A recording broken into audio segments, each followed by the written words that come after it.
Hahabulin daw ng batas ang sinumang banyaga na iligal na nanatili at naninirahan sa bansa. Yan ang sinabi ng presidential spokesman sa gitna ng dumaraming bilang ng mga nagtatrabaho ng Chinese sa bansa. Pero si Pangulong Duterte, iba ang sentimiento. Saksi si Jam si Sante Caico. Yung mga Chinese dito, hayaan mo yan. Nandito magtrabaho, hayaan mo. Bakit? We have 300,000 Filipinos in China. Kaya hindi ako makasabihin, umalis kayo dito, deport ka doon. Kung bigla paalisin yung doon, 300 of them. Ito ang pinakabagong pahayag ni Pangulong Duterte kaugnay ng dumaraming Sino na nagtatrabaho sa Pilipinas. Sa tala ng Department of Foreign Affairs noong 2017, halos 400,000 ang bilang ng mga Pilipino na nasa China, Hong Kong, Macau at Taiwan. Sa isang pahayag, sinabi ni Senador Francis Pangilinan na dapat i-deport ang mga iligal na manggagawa.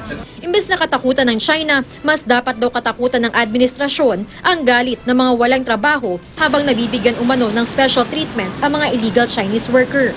Sabi naman ni Senador Panfilo Lacson, may mga immigration law na dapat ipatupad. At no exception daw dapat, mapa Chinese, Hapon o Amerikano, kahit pa taga-planetang Mars. Noong February 14, sinabi rin ng Pangulo na kulang ng skilled workers sa Pilipinas, kaya't atrasado na rin ang programang Build ng gobyerno. Kunesyon ito ng Senate Committee on Labor Chair Senador Joel Villanueva dahil base daw sa datos na kanyang nakuha, mahigit 200,000 ang gumraduate sa construction-related qualifications noong nakaraang taon. 234,534. Ganun ho kadami yung gumraduate. Hindi ko alam kung ilan yung sinasabi ng palasyo, ng Malacanang na nag-abroad na po at kulang na daw po tayo sa skilled workers. Sabi ng DOLE, ang problema, hindi naman lahat ng graduate ng construction-related na kurso sapat ng kakayanan para sa trabahong kailangan punan. Hindi lamang ho sila yung basta nagte-training, nag-enroll, graduate.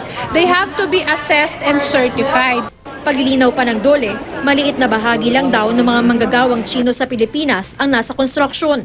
Karamihan, administrative and support services sa online gaming businesses dahil kailangan daw na nagsasalita ng Chinese para dito. Yun nga lang, hindi pa ito ang kabuuang bilang ng mga manggagawang dayuhan sa bansa. Sabi ng DTI, kung pag-uusapan ng Build program ng gobyerno, prioridad naman kunin ang mga manggagawang Pilipino. Pagka nandyan na yung Pilipino na nag-a-apply, natural sa atin na Pilipino naman yung kinukuha. Normally yung kinukuha naman na foreign, minsan ito yung supervisory or may extra skills na kailangan. Ako si Jam Sante Caico, ang inyong saksi.